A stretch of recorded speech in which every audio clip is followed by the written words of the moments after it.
میں ایک دفعہ جاپان گیا اور وہ ہونڈا فیکٹری تھی. میں جب گزر رہا تھا تو وہاں او کی آواز آئی.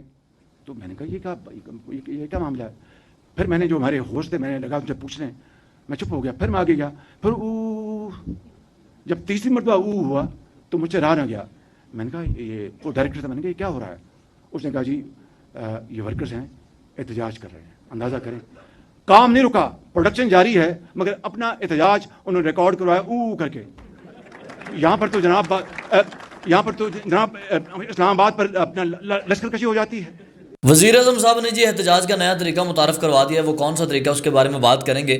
علی امین گنڈا پور نے 31 دسمبر کو بڑی بڑی دھمکیاں لگا دی ہیں انہوں نے کہ 2025 میں یا یہ رہیں گے یا ہم رہیں گے, اور جتنی ہمارے صوبے میں ترقی ہوئی ہے یہ ہم نے ریونیو جنریٹ کیا ہے, کسی اور نے کیا ہی نہیں ہے. یہ علی امین گنڈا پور صاحب کا دعویٰ ہے. اس پہ کتنی سچائی ہے اور کیا ہے اس پہ بات کریں گے. اڑان پاکستان جو پروجیکٹ ہے حکومت شروع کرنے جا رہی ہے, اس میں کوئی چوچے شوچے نکلیں گے یا نہیں نکلیں گے اس کے بارے میں بات کریں گے. اور حکومت خوف زدہ کیوں ہے جی اس کے بارے میں بات کریں گے. لیکن آج کی ویڈیو شروع کرنے سے پہلے چینل کو سبسکرائب کر لیں تاکہ آپ کو تمام ویڈیوز ملتی رہیں اور آپ اپنا فیڈ بیک بھی ہمیں ضرور دیجیے گا. بسم اللہ الرحمن الرحیم. السلام علیکم ایوری ون. میں امیر نوید, آپ دیکھ رہے ہیں ویژن وائب. اچھا جی بات کرتے ہیں جی. وزیر اعظم میاں محمد شہباز شریف صاحب نے کہا جی میں جاپان گیا ہونڈا کمپنی کا دورہ کرنے, اور وہاں پہ میں نے دیکھا کہ او کی آوازیں نا بڑی آ رہی تھیں. اب آپ بھی سن کے ہنس رہے ہوں گے, یقیناً میں بھی ہنسا تھا کہ جیسے نا بائک اسٹارٹ ہوتی ہے اس طرح کی آوازیں آ رہی ہیں. تو میں نے اگنور کر دیا. میں نے کہا ویسی نارمل سی آواز ہوگی خیر. لیکن جب میں آگے جاتا ہوں تو میں دیکھتا ہوں پھر وہی آوازیں آ رہی ہیں, چند بندے کھڑے ہو کے گوں کر رہے ہیں. میں نے پھر اگنور کر دیا. میں آگے گیا پھر یہی ہوا گوں کی آوازیں. میں نے ان سے پوچھا بھائی یہ کیا کر رہے ہیں گوں مطلب یہ کیا ہے. تو انہوں نے مجھے یہ بتایا, انہوں نے کہا یہ لوگ احتجاج ریکارڈ کروا رہے ہیں, احتجاج کا نیا طریقہ ہے. تو انہوں نے کہا لہٰذا جی عمران خان صاحب اور باقی جتنے ہیں نا ان کو چاہیے کہ وہ جو ہے نا احتجاج کرنے کے لیے سڑکوں پہ نکلنے کے بجائے گوں کریں.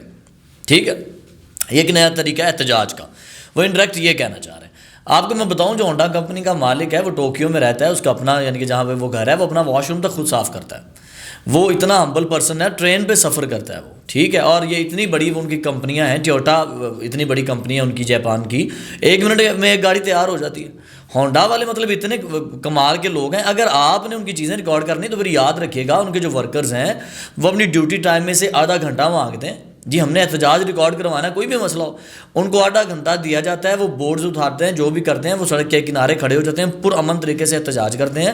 اور جو آدھا گھنٹہ وہ لیتے ہیں نا ریکارڈ کرنے کے لیے احتجاج, وہ آدھا گھنٹہ وہ اضافی کام کرتے ہیں. یہ نہیں کہ آدھا گھنٹہ ریکارڈ کروا لی تو ٹھیک ہے نا, پیسے کٹیں گے, ورنہ آدھا گھنٹہ اضافی کام کرو. اگر تو آپ نے جاپان کو فالو کرنا ہے پھر ان کے سارے رولز اینڈ ریگولیشنز فالو کرو. خالی گوں نا اتھو لے کے آ جاؤ. اور میاں صاحب میں یہ کڑی تنقید کرنا چاہوں گا, جب آپ کی اپنی حکومت آتی ہے نا, اپوزیشن میں سارے آتے ہیں تو پھر سارے جو ہے نا ان کے بڑھ کے مارنا شروع ہو جاتے ہیں, تب تیور بدل جاتے ہیں. یہ وہی ہے نا آپ جو میاں صاحب کہتے ہیں میں زرقداری کو سڑکوں پہ گھسیٹوں گا, میں سڑکوں پہ لے آؤں گا, میں پھانسی لگا دوں گا. تب گوں کیوں نہیں یاد آئی, تب بھی کرنی چاہیے تھی گوں. تب تو آپ سڑکوں پہ گھسیٹنے والے تھے زرداری صاحب کو, عمران خان کو جیلوں میں ڈالنے والے ہیں, گوں نہیں یاد آئی. میاں نواز شریف صاحب کا بینظیر بھٹو صاحبہ کے ساتھ جتنا تنازع رہا, نازیبا تصاویر ایڈٹ شدہ تصویر جو ہیں وہ ہیلی کاپٹر سے پھینکوائی گئی, تب گوں کہاں تھی. جنرل مشرف صاحب کے ساتھ جو لڑائیاں رہیں تب گوں کہاں تھی. تب بھی تو گوں کریں نا. اور مجھے لگ رہا ہے یہ میں آگے جا کے بریک کرتا ہوں اس خبر کو کہ گوں کہاں پہ کام آنے والی ہے. تو اس کے حوالے سے بھی بات کرتے ہیں کہ, اور یہ میاں صاحب نے نا اڑان پاکستان پروجیکٹ کے حوالے سے بات کیا. اڑان پاکستان ابھی پروجیکٹ جتنا میرا خیال ہے یہ پھر وہی ایک پیسے ادھر سے ادھر شفل کرنے کا ایک طریقہ ہوگا. بس تھوڑے بہت لگا دیے, تھوڑے بہت ادھر آ گئے. تازہ شادی کی گئی ہے ایک بچے کی فیملی میں, تو بھائی خرچہ تو ہو گیا ہوگا نا, تو پھر کور تو کرنا ہے کہیں سے. تو یہ بڑی ساری چیزیں ہیں. تو خیر ہے, مجھے تو اس پروجیکٹ کی ابھی تک سمجھ نہیں آ رہی. اگلی بات کرتے ہیں جی علی امین گنڈا پور صاحب. میں یہاں پہ بھی کھلی تنقید کروں گا, جس طرح میں نے نون لیگ کے اوپر کی میں پی ٹی آئی پہ بھی کروں گا, کیونکہ میں بات کرتا ہوں وہ جو ملک کے حق میں اچھی ہو. علی امین گنڈا پور صاحب نے موصوف فرماتے ہیں کہ جتنی ترقی جی ہمارے صوبے میں ہوئی ہے نا کہیں پہ بھی نہیں ہوئی. اور پھر یہ بھی موصوف فرماتے ہیں کہ 2025 میں یا ریاست رہے گی یا پی ٹی آئی رہے گی. دھڑلے کا مقابلہ, دھمکیاں. بھائی آج 1 جنوری ہے, کل 2 ہے. 2 جنوری کو آپ کے مذاکرات دوبارہ ہونے جا رہے ہیں ریاست سے, پی ٹی آئی کے. 31 دسمبر کو آپ اسٹیبلشمنٹ کو اور ریاست کو دھمکیاں لگا رہے ہو. 2 جنوری کو آپ نے ان کے سامنے بیٹھنا ہے. صرف آج کا گیپ ہے, پھر کیا ہوگا. صرف وہاں پہ یاد رکھے گیو اینڈ ٹیک ہے, کچھ ماننا پڑتا ہے, کچھ منوانا پڑتا ہے. وہاں پہ پھر کیا کریں گے, بگی بلی بنیں گے, پوچھ ہلائیں گے, ہلانا پڑے گی, ورنہ کیا کریں گے, مذاکرات فیل. اور عمران خان چاہ رہے ہیں کہ ایسا رستہ نکلے مذاکرات میں سے کہ میری عزت نفس بھی بچ جائے, میں بنی گالا شفٹ ہو جاؤں, میری جفیاں پپیاں ہوں, شیخ رشیدہ کے گلے ملے اور سارے معاملے سارٹ آؤٹ ہو جائیں اور میں پھنسوں بھی نہ, ریاست جاری مذاکرات ہوں ہی نا. ٹھیک ہے.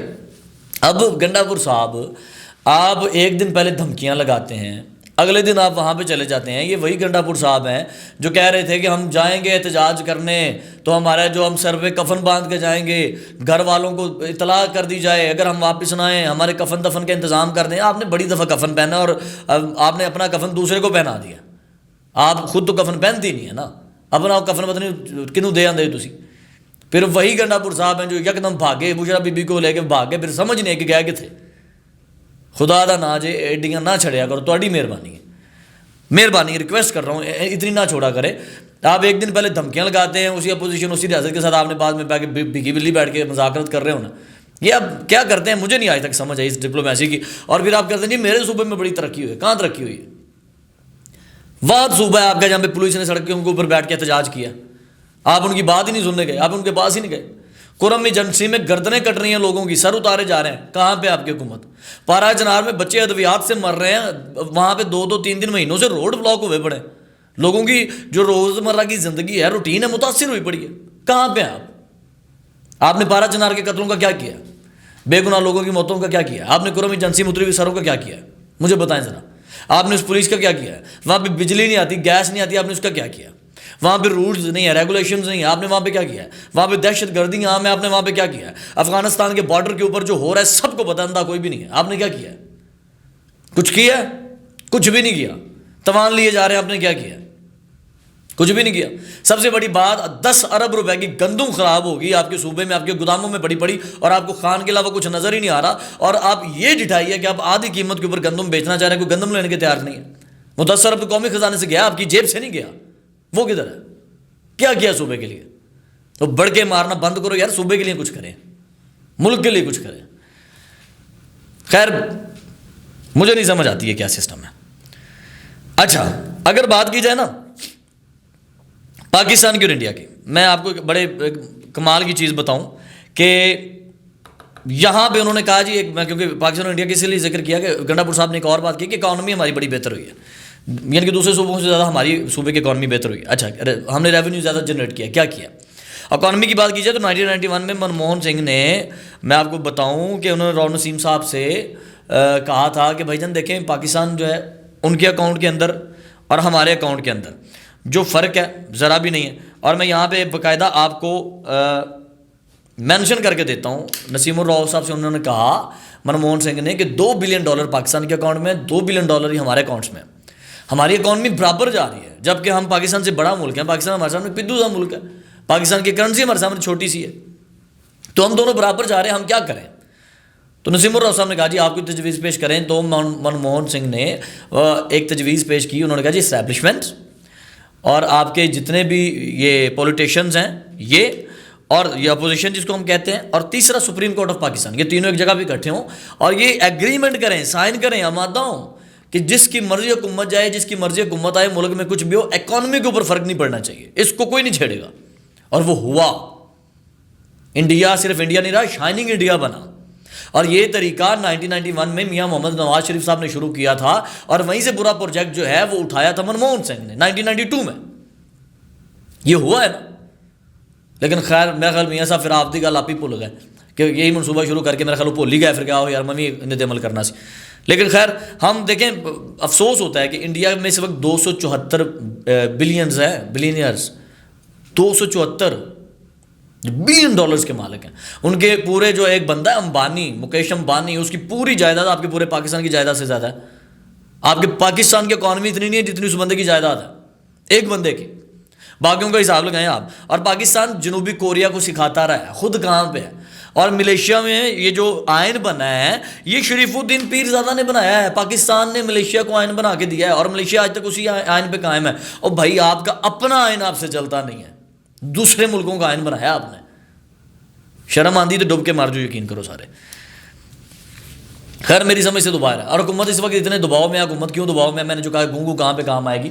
حکومت اس دباؤ میں ہے کہ مذاکرات کل ہونے جا رہے ہیں اور حکومت کو لگ رہا ہے کہ اندر کھاتے کہیں سے اسٹیبلشمنٹ کی خان سے صلح ہو گئی ہے.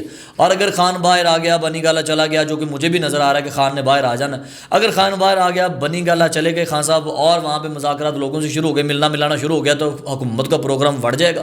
اور پھر میاں صاحب کے پاس سوائے گھر میں بیٹھ کے گوں گوں کرنے کے علاوہ کچھ نہیں بچنا.